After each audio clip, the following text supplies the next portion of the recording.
आपण मैंने जानते कि जे जदि सोरिष तेल सिंदूर सोरिष तेल सिंदूर को गोली जदि तार टीका आपण मैंने आपणकर मुख्य द्वार रे टीका लगेबे ताले जानी रखंतु आपणकर आर्थिक उन्नति हम माने गरीब रु आपण धनी हेबे। शास्त्रीय मत बहरे लिखा जाइए कथा मु मनरू कहूनी।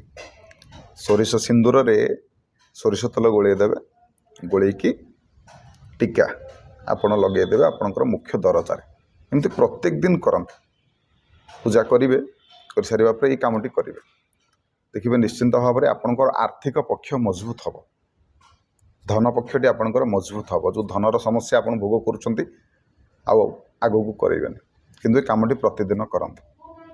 वीडियो भल लगे कथाटी समस्त शेयर करके जनातु वीडियो को लाइक करूँ चैनल को सब्सक्राइब करूँ फेसबुक कि इंस्टाग्राम माध्यम देखुले फॉलो करूँ। रही जय जगन्नाथ जय शिव।